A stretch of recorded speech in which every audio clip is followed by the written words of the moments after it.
Welcome back. For those just tuning in, we just finished our first Pariah Nexus game with a final score, Grey Knights 82 and Iron Hands 81. 81. That was a close game.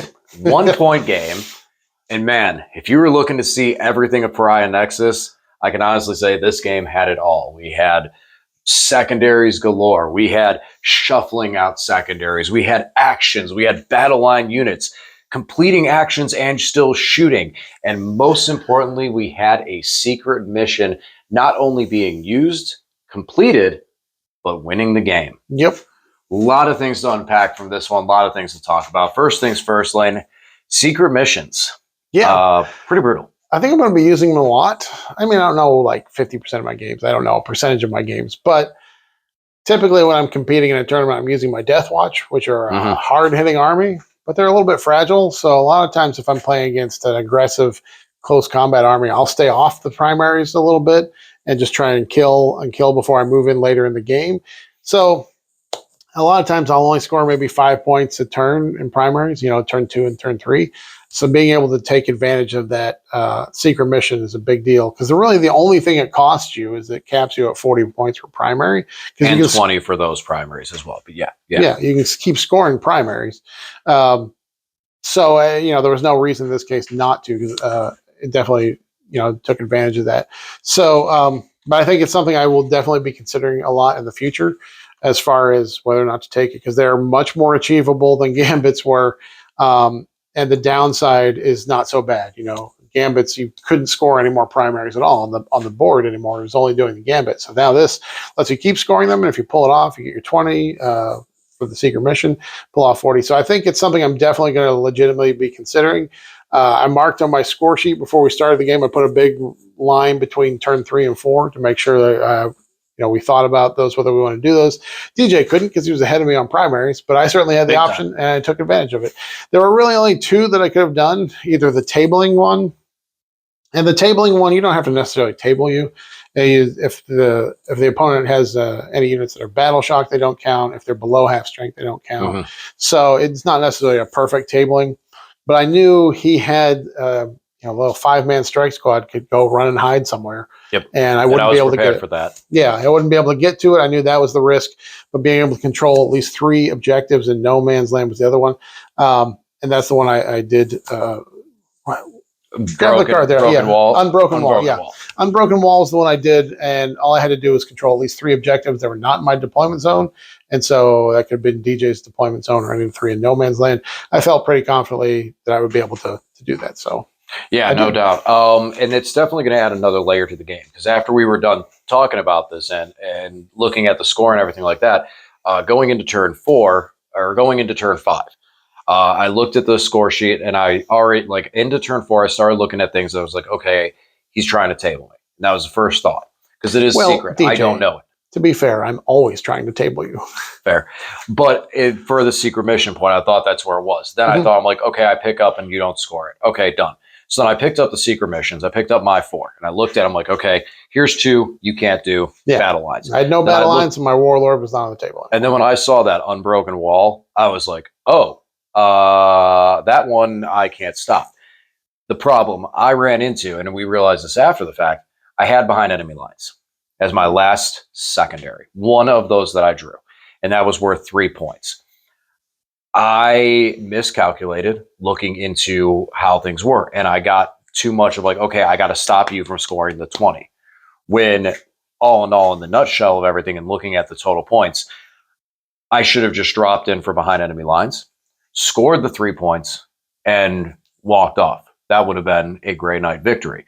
So a big thing with this is sometimes once you figure out maybe what your opponent's doing for the secret mission, then when and where and how you go about it after that fact. And that's something I got to figure out with this.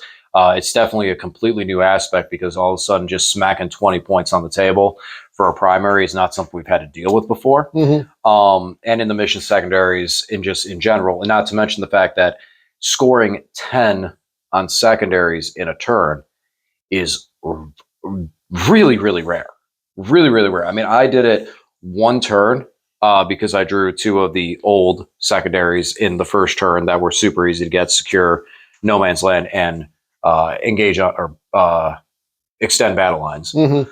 But aside from that, it's really tough to get that. I mean, you drew 6 points initially because of where you were positioned, and then you spent the command point to draw into that 7th point. So, and that was a risk. Obviously, I could have pulled something that I wouldn't be able to score. No, it came down to that last pull on the last card. Right, and that is a test. I mean, that's a testimony of a good game. The biggest thing is that I myself, in looking at this, trying to figure out, being able to have that read and just going, okay, take the 20, go over here and score the points. And I think that one was in my head so much more of like, if I got to stop the 20, I got to stop the 20, I got to stop the 20. That wasn't as important. So your concern was that if you took behind enemy lines, you put a unit there that would allow me to go in and table you. No, my concern is that I put the unit, I go and take behind enemy lines, and then I hand you the 20 by holding the center.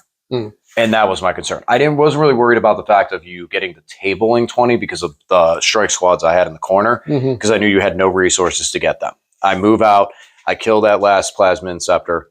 That's gold. Okay, you can't get me on the tabling because I still have one squad above starting strength. Even if you killed one guy, they're still above starting strength. So above half strength. Yeah. Above half strength. Sorry. And so I was fine with that. It was, I need to stop you from getting 20, not I need to score 3 more points to put that deficit, because the deficit was 6 points to the tie, 7 points to the win. That 3 extra points would have then been 10 points to the win, 9 points to the tie, making it very, very, very, very difficult for you to pull a card combination that would have given you that total point. Yes, there's some sixers. Yes, there's some of this, but the combination would have been much more in my favor. And that's where I should have gone into it. And that would have been, I didn't look through all of it. And this is something I've been saying for a long time, that we need to work on ourselves. And that is keeping better track of that score going through it to see where those things are at. And it's something, because we're recording the game. And I'm rambling here for a minute, but it's definitely true. We're recording the game and we keep with that flow, and we kind of tally it up going into 4 and 5, and that's where we start looking at some of that stuff, where we start to tally them up going into 4 and 5. So that's a big part of it. And I think that especially with this new edition and with these secret missions, really got to keep track of the score going into it, going into deep.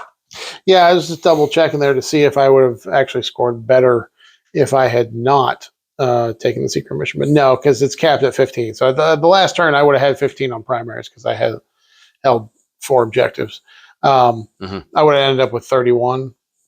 Yeah, you would have lost 9 points on that. Yeah, I would have ended up with 31 total points. So it was the right call. I was just double checking that. I was like, well, I did control all the objectives at the end of the game. But yeah, and that's another thing. Definitely look and read to see if it caps on primaries, because I played, the tournament we went to, I played Linchpin, and Linchpin has no caps on primaries. Right. So on the turn 5, I scored 23 on primaries because I controlled the whole board. I mean, there was one turn that I overkilled it on the primary, but it wasn't like, oh, I overkilled and I shouldn't have. I was going after other stuff like cleanse and other things, and it just so happened I was in that scenario, and I was trying to reduce you on primary, which was successful. But yeah, that was definitely a part of it. I think you definitely have to be careful with this mission with terraforming, because sometimes doing the terraforming action is a trap. I had my Land Raider up in the middle to do that. He could have shot at your squad here and started doing some damage into them. Instead, I terraformed, then I got charged by the Terminators the next turn. So not expecting to kill you, expecting to auto-see you. Yeah, you take the objective for me, so I don't complete the terraforming action. So it would have been better for that Land Raider to just do some shooting, and do some more damage than score nothing, not do the terraform. So just get kind of smacked around in the middle of the field. Yeah, he just got smacked. He's like, I got this, guy. Stop hitting me. Stop hitting me. Stop hitting me. Down to 2 wounds at the end of the game. He's still there. He just got smacked around. Another mistaken call. I mean, okay, so this is one of the things, like in hindsight, you look and go, oh, that was a bad call. That was a bad call. Sometimes dice decide if it's a bad call. Immediately, the librarian staying down with the Terminators. Had I rolled a little bit better on some of those saves, or had I rolled the one guy that didn't, if I had the one Terminator that died, if one more Terminator would have died before the second Gladiator Reaper shot, the second Gladiator Reaper would not have been able to shot, and then I would have had 3 Terminators plus the beyond the point, put a Terminator back, and go to town.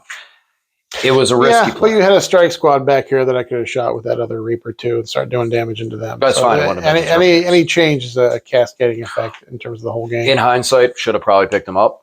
I was testing him into it. I felt like, okay, we've been, these Terminators over here made me feel like I could take on the whole world.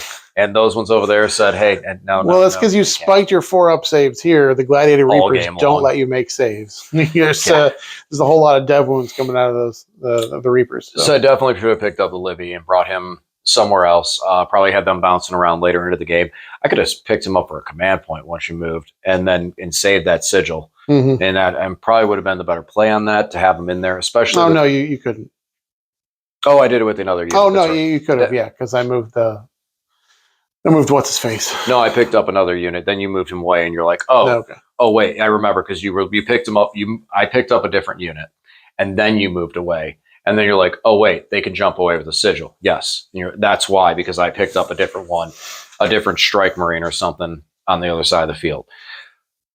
Neat, but yeah, I mean, hindsight, I wish I would have picked him up, but if the dice had gone the other way, then I've been saying, oh man, that librarian went to town. So that one is just that's one of the let the dice decides. My biggest play mistake, I would say, would be the fact of not looking into your secondary score versus mine, and also adding properly too, because I was looking at it. I was looking at it, and I gave you an extra 3 points, and I was like, oh, we're tied on secondaries. And we go and look at it, and you're like, all right, no, you're up on me. I'm like, oh, I guess I am. So that's one thing, though. I definitely want to start keeping track of it. I say it all the time, but I definitely just want to get a big dry erase board and start keeping track of those scores and keep that running, because that would definitely be helpful. Your thoughts? It's even more important now because secondaries in general score less. There's more 2 and 4 point secondaries. So you really need to stay on top of the secondary scoring. Obviously, you need to stay on top of primaries too. But the fact is that with the secondary scoring, it's really going to come down to it. I think the way GW built this, this new deck is that people should be scoring fewer of the big 100-point games, and we're going to have more that are closer in that 70, 80-point range. And there are going to be a lot of close games, I think. Especially with the secret missions. Now, and I mean, honestly, secret mission, I think it was fine. It was fair. Under other circumstances, my list did not have a lot of damage output, especially with the vehicles. So other lists, I kept complaining about your 2-up saves, but I did almost table you, and I had like 1,500 points left at the table. So I shouldn't complain too much about your 2-ups. No, and that's the thing is that, forgot to mark this down. I don't want to forget your lat game 7 points, because I was actually what you were saying with secondaries. Scored 29 in secondaries, and you scored 24 plus 7, so you got 31 on secondaries. So yeah, neither one of us even got the full max 40. And even when we were playing last weekend in Battlegrounds and board games, I only had one game that was 100 points, which for maximum on that. And that was everything else, even if the strong finish, I had like 96 and stuff. So it was, and our game was 77-70. I had a 95 at the tournament, but that was just because I played against demons and took assassinate and bring it down. So I was able to max out secondaries there. And score pretty well on primaries too. But if it had been tactical, it would have been a different story. Well, and that's another reason, like we were discussing beforehand, into this, and especially with this being the first one that we did with Pariah Nexus, I was looking a lot at the orcs, and for my orcs, I kind of want to go fixed. And I feel like a lot of people are talking fixed, especially because one of the reasons you didn't take fixed before was because you scored more points. You score more points on tactical because you get that extra little bonus point for this, that, or the other card that you could have taken fixed. Right. Now, you don't get that. It's all streamlined. So building an army that can play into that factor, and realistically, like one of them that I think is one of the stronger of them is Cleanse. Because a lot of armies have characters that are going to do actions, complete actions, et cetera, et cetera, et cetera. I'm sorry. A lot of armies have characters that are going to use abilities and cast abilities on vehicles, stuff like that. Your Tech Marines. Your Tech Marine buffs a vehicle. You don't really care if it shoots. Yeah, you can. You don't care if he punches. Yeah, I use them. Can. I use them to do containment. He was within 9 inches of the table edge, so he gave out his vehicle buff, didn't shoot, and scored points. So, and that's one thing I think cleanse is going to be a very, very, very big one and stuff like that because of those characters. And since the point change of like those, it's easy. There's a lot better kill options for secondaries. That it's a lot easier for you to just kind of like sit on the cleanse and figure out the other one at the time for the table. At least in my opinion, that's how I feel. All in all, though, yeah, I'm disappointed that I lost the game because I didn't just go for behind enemy lines, and I got too focused on trying to stop you from getting 20 points. Yeah, it's a tough call because a lot of times you can guess, like you knew right away that there were 2 of them that I couldn't do at all. I didn't have any battle line in the army. Now obviously you having battle line and being able to shoot and still do actions was huge. Yes. A lot of shooting and actioning. So that was definitely a plus, especially just because your battle line have like those side cannons in them that actually can do a little bit of work. So they're still doing Somehow actions. This game was the only guns that was hitting. Bolter, and then side cannons just like, okay, shoot 3 shots, hit 3, wound 3. Oh, okay, I just did that damage. Okay, sure. But yeah, being able to do that with a unit that's still doing actions in this mission was huge. Definitely a big benefit. I did not destroy a single one of your vehicles. Mm, Not the Land Raider. Both Gladiator Reapers were alive. Lancer was alive. Yeah. Vindicator was alive. Dreadnought alive. Yeah. Yeah, didn't destroy a single vehicle. Yeah, well, I mean, you're playing like you did at the beginning of the edition with the Grey Knights before they got their damage buffs. And it's still extremely mobile, still pretty durable, and you still score a lot of points with it, which, you did, considering by the end of the game you had 1 squad left on the table. 4 models. Yeah, and I had 1,500 points still on the table, and you still basically tied, effectively tied. Yeah. The only thing, like I was discussing with Lane, probably the biggest change I would make is I would probably drop the 10-man interceptor and just crank out 5 more Terminators and have 2 more big 10-man bricks. I mean, that 10-man Terminator brick was an MVP. He scored so many points. It dropped on the objective, turn 1, because you can terraformed on the first turn, then was like doing actions and other stuff, then rushes into the center. Sabotage, cleanse, just over and over again. It's like, everything. We sit here and do this. That's why I've been thinking about Terminators too for my Death Watch, is because a lot of these things you need to survive until the next to your end of your opponent's turn. So putting in durable units there that can do the actions while other things are doing damage. Because a lot of times we take cheap little trash units to do the actions, but some of these you have to go through to your opponent's next turn, like Sabotage and the Mission 1 Terraforming, where sometimes you're doing the action with a Land Raider trying to make sure it gets done. I agree. That's a big thing I've been doing with the Necrons with the Wraiths, is because like you get up there and you go, okay, I'm going to do this action. And if you don't eliminate them, which most of the time early game, taking out 6 Wraiths with a feel no pain is almost impossible. You move close, I move away. You shoot at them, I feel no pain it, and then I end up scoring the points in something like the Terraform, and being able to terraform those objectives is just recycled points over the course of the game. And they can still do their stupid mortal thing in the movement phase. They can. Even when they do an action, because it's the movement phase. It's going to be a very, very interesting year going forward. We have a lot of things that we need to work on.